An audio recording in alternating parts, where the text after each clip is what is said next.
It's 2024, and I've never beat The Legend of Zelda Wind Waker. You sit on a throne of lies. I know, what kind of sad gamer am I? But wait, you can't be mad because everybody hated Wind Waker when it first came out. They were so mad that the graphics looked amazing and the art style has aged like a fine wine. Wind Waker's a baby game made for babies. In retrospect, reading discussions about The Legend of Zelda Wind Waker is really silly to me, and I don't even understand because it's not like Majora's Mask and Ocarina had realistic graphics. Anyway, it doesn't matter. Wind Waker is held in such a high regard in the Zelda community nowadays. And I can honestly say that Nintendo going with the art style that they chose has made the game look incredible all these years later. So what has my experience been with Wind Waker, and why have I never beaten the game before? Growing up, I was the Xbox guy in my friend group. I had two cousins that had a PS2, Thane had a PS2 and a Gamecube, and then my uncle had a Gamecube. I was the only one with an Xbox. In that generation of gaming, it felt like all the different companies were going for the futuristic, mature console. The Xbox was very alien and new. The PlayStation 2 was space-like and teleported you into these experiences.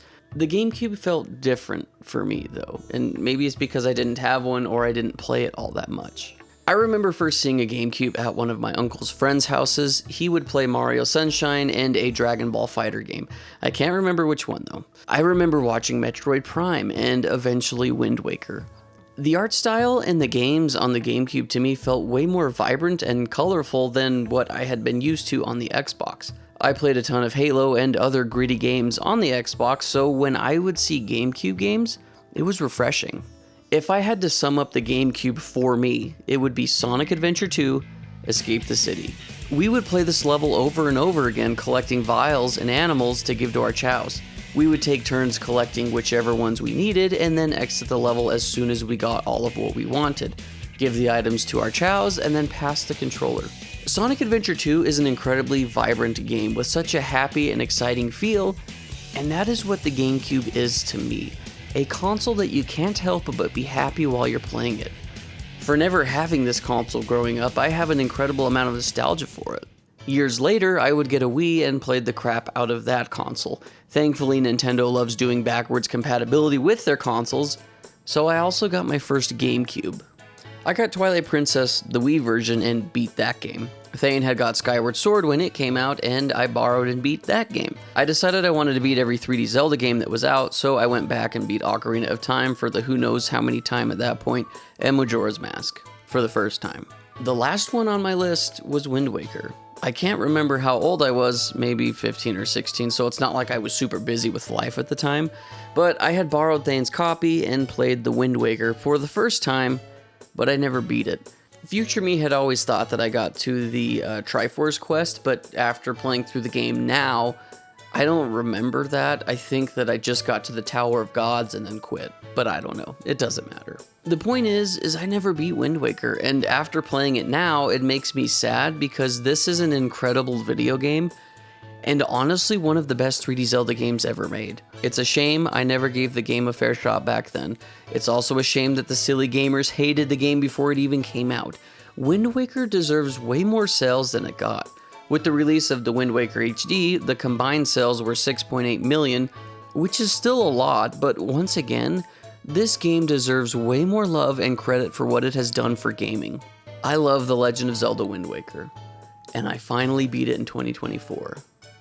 And I want to tell you about it. The very first thing that stood out to me was the combat, more specifically Link swinging his sword. Link in this game is methodical with the way he wields and swings his sword. His basic combo is smooth with him doing a spin upper slash. When locking onto enemies and squaring up, you will get a prompt to press the A button and either roll around the enemy and get a backslash or jump over the top and slice their head. Even though Link really only trains for just a few minutes with the swordsman on Outset, he looks like he's been training his whole life. The combat feels good, and all the enemies were fun to fight, which is a huge part in the combat of any game. Choo-choos are the most basic enemy that don't really do anything. They can duck down, which makes them impossible to hit with your sword. You can use a projectile, or you need to wait until they bounce back up and then you can give them a good slice. But goblins are another type of enemy fodder that you fight quite a lot. Once again, another fun enemy to engage in combat. Moblins are the big gamers that are tougher to fight and can block your attacks, making you fight just a little bit differently, but are still fun to kill. A jump slash seems to do the trick almost every time. Darknuts are the last enemy I want to mention that were my favorite to fight. They are these buff dogs in armor that can only be hurt by hitting them in the back, knocking off their armor, making them vulnerable. These enemies remind me of the Iron Knuckles from Ocarina of Time, which, surprised, were my favorite enemy to fight in that game. The Darknuts require a little patience and tapping that A button as soon as the prompt comes up. It's always satisfying killing one of these dudes. The sound effects and feedback you get while in combat is so good, and you can disarm enemies in Wind Waker as well. You give any one of these dudes a good whack and they will fall over and drop their weapon, allowing you to pick it up and beat them with it or throw it back at them. The combat from the N64 era of Zelda to Wind Waker was drastically improved in my opinion. There's less waiting for openings and a little more strategy. In Ocarina, fighting enemies like the wolves or the Stalfos, there was a lot of waiting for openings to attack. It isn't terrible, but I also enjoyed Wind Waker allowing me to dictate the pace of the fight and not the enemies. Obviously with the Darknuts you have to wait for the opportunity to strike, but once their armor is off, it's free game. I also like when you kill certain enemies, this black orb filled with goodies spawns and then you can smash it and get said goodies. I don't really have any complaints here other than when there was too many enemies, Z targeting kind of freaked out. I've been spoiled with modern targeting where I can lock onto an enemy and quickly switch to another by moving the joystick, and it works great. This whole Z targeting issue was very apparent to me while fighting Mulgara, but also seems like the point of that fight is to have annoying enemies in your way, keeping you from the boss. The only other complaint I had with the movement was when I would get off of a ladder or get done sidling, I would keep the thumbstick pressed forward while turning the camera, but the movement would be locked in that direction that I had first pressed to climb the ladder or sidle. It's kind of silly, and I don't know if that even makes sense to you, and it didn't happen often. It's very specific times, but it did happen. The dungeons in Wind Waker are very linear and pretty easy, and that's not a bad thing at all. They all felt like they flowed very well together and still give you enough puzzle to feel big-brained, but not frustrate the player. Most felt very grand and used the space they were in. The first dungeon has you in and on a big mountain trying to help Valoo, who is the dumbest dragon I've ever seen. Bro, if your tail hurts and you feel like something is biting it, go figure out what is hurting you and kill it. Don't leave it up to a kid to fix your problems. Are all adults kids at heart, and that's why we keep writing stories where the 10-year-old kids are smarter than the dumb adults and have more courage and always save the day? The other thing I thought was great about the dungeons were the teleporters that helped you get from certain parts of the dungeons quickly once you open them. If you need to take a break, you could jump back in and hop into a teleporter to get back to where you were quickly. Not that any of these dungeons were super long though. They all felt like the right length to me, and also pro tip while playing these adventure type games, plan out your time so you can finish a dungeon in one sitting. It makes your life way easier. Also, Zelda games are incredibly difficult if you take huge breaks and forget where the freak you needed to go or which dungeon you were in. I'm talking about months or even a year here. We've all done it where we start a lengthy game and then take a huge break, we come back to it, we forget where we were and what happened and feel obligated to start all over. We start all over, we realize we didn't really want to start all over, and then we never come back to the game again. Tale as old as time. Ganon's Tower was okay. You do a boss rush fighting every boss for the second time, and then ending with the Phantom Ganon fight, which is probably my favorite boss fight in the entire game. Ganon's Tower wasn't bad, just not my favorite. I still think Ocarina did endgame better. One thing I do love though is the items you get throughout Wind Waker you actually end up using more than just inside the dungeon you get it in. You don't really feel like you have any worthless items, except for maybe the boomerang. Once I got the bow, I didn't really use the boomerang all that often, except in very specific instances. The items you get in this one are different from most of the other games. You've still got the staples like the hookshot, bow, boomerang, but then we've got new ones like the grapple hook and, my favorite, the leaf. The grapple hook allows you to hook onto poles and swing to different spots, and you can use it to pickpocket and get items for monsters. The leaf was the best one, and I kept it equipped at all times because of how much I use it. From flapping wind to move platforms to holding it out like a glider. Even though I kept it equipped the entire game, switching items was made so easy and seamless with the use of the Wii U gamepad. The gamepad is incredible and is such a shame that this never caught on. At least for Wind Waker specifically, the gamepad has been implemented perfectly. You can switch items on the fly without pausing the game, saving so much time. If you need to put on the iron boots, you use the touchscreen, slide it over to an open slot. When you are in dungeons or exploring, you can have the map pulled up and look down whenever you need to get your bearings, once again, without pausing. I cannot state enough how awesome having the map pulled up at all times is. The other amazing thing that everyone needs to get on board with is gyro aiming. It's so smooth and accurate. I've been a big fan of gyro aiming, and Nintendo seems to be the only ones that get it right. I know that Ocarina of Time 3D and Majora's Mask 3D had pretty much the same inventory system with the bottom screen saving time, which when it comes to remakes or remasters, quality of life changes like this are super clutch. The other quality of life changes that are very convenient are having main items tied to the D-pad like the Wind Waker, or when you get the King of Red Lions, the bomb cannon, and the salvaging rope, along with the sail as well, which is just always on. You have to tap the A button to pull it out. Once again, it saves you so much time from having to pause and then select the item and then unpause again. Rupee wallets are dumb, and I hope moving forward with modern Zelda we don't ever bring them back. Just let me get all the money. There were lots of times while I was treasure hunting that I just threw away so many rupees because I maxed out, or I found treasure chests in dungeons that had 50 or 100 rupees in them, but nope, straight to the garbage. You can catch fairies in a bottle, and they have such a sad face when Link shows the camera. The game is very expressive compared to older Zelda games. The art style helps so much with that. Upon release, Wind Waker suffered heavily from the silly 2000s edgelords wanting a more darker and grown-up game, not some silly Billy baby looking Zelda game. Well, once again, Nintendo proves they know what is best and gave us an art style that has aged better than Paul Rudd.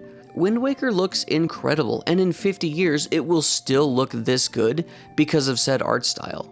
The art style also helps with the feel or the vibe of Wind Waker. It has such a childlike, whimsical feel to it that playing it in my late 20s makes me feel like a kid again, even though I never really played this game as a kid. How do I have nostalgia for a game I never played? This is actually a thing called anemoia, feeling nostalgic for something that you never actually experienced. The vibe of Outset Island is the Legend of Zelda Wind Waker in a nutshell. The song is perfect and is one of, if not my favorite Zelda songs. It's got a happy-go-lucky feel that brings out the kid in you. The sun is shining, birds are flying, villagers are doing their thing, snot kids running around trying to give you the snot touch, your grandma and sister are chilling, it's your birthday, and you own the world. Outset just makes you feel warm inside. Why would you ever leave this place? Stay here, marry a village girl, raise your family. Then you look out and see the vast oceans that are begging you to explore them. Plus a big bird stole your sister, so you gotta do the thing. Explore. This has to be one of the most addicting Zelda games I've played because of how much exploration there is. This is basically exploration the video game, and I loved every second of it. Once you get the King of Red Lions, your boat, the world is your oyster. There are so many different islands and towers and boats to explore and see what's out there. Every island or place you go to has an item or something specific for you to get, from sea charts to heart pieces, fairy upgrades, and main quest items. When you get to a new part of the map, there is a fish dude that can give you some bait and talk to. He marks your map and gives you a helpful tip about something. Whether it's about that specific island or about something else, these tips are given and can honestly be helpful, so don't just mash the A button. Expanding the map and exploration gave me total Breath of the Wild vibes. Obviously, this is the precursor to Breath of the Wild, and you can tell that the Wind Waker gave some influence there. I wonder if Wind Waker had some influence on any of the Elder Scrolls games, or if it was vice versa, but either way, I also get a similar explorational vibe to those games while I played through Wind Waker. I love when game devs take what other devs have done well and expand upon it and make it better. Everyone influences everyone, that's just the way the things go. When devs put patents on game mechanics, it's quite silly and stifles innovation. Anyway, going back to how addicting the exploration was. I found myself, as soon as the game opened up to me, I started exploring the crap out of the map. I would head to a new island and solve the puzzle and get the item. If I couldn't get that item because I was missing another item like the hookshot or something, then I would not talk to the fish guy so I could keep track of which islands I had completed fully. There are 49 different islands to go to, so not talking to the fish guy was very helpful. I wish that Nintendo had added some sort of marker or something you could do to help you keep track of which islands you completed or did not complete. So I just used the fish guy. Another small detail that added to the exploration was being able to see the island silhouettes in the distance. I said to myself so many times, I'll just do one more island, and then I'd finish it and see another one in the distance and say it again.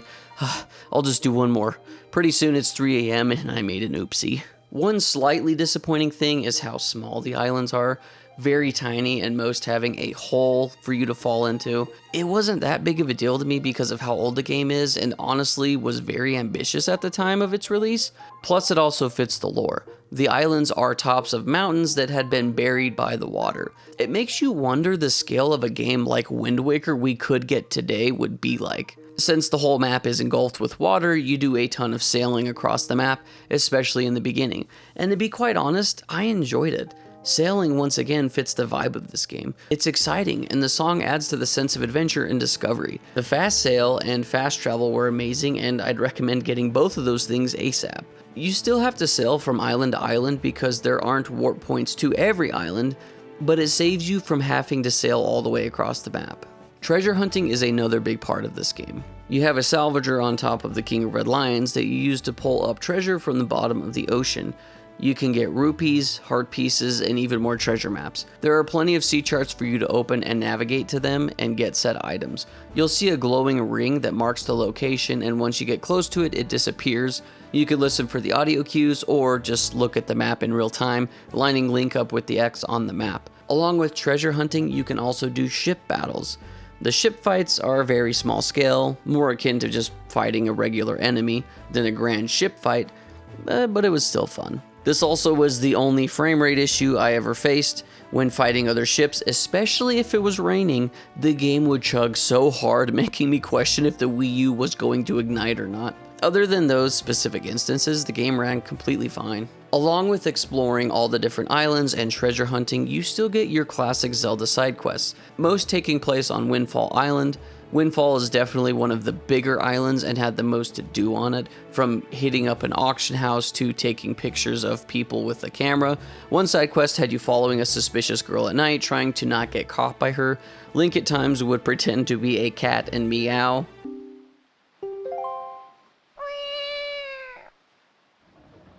Once again, it goes back to how much personality this game has. Link at times will make angry faces and get into a fit of rage, and honestly feels more like a character than just his classic gasps in the N64 titles.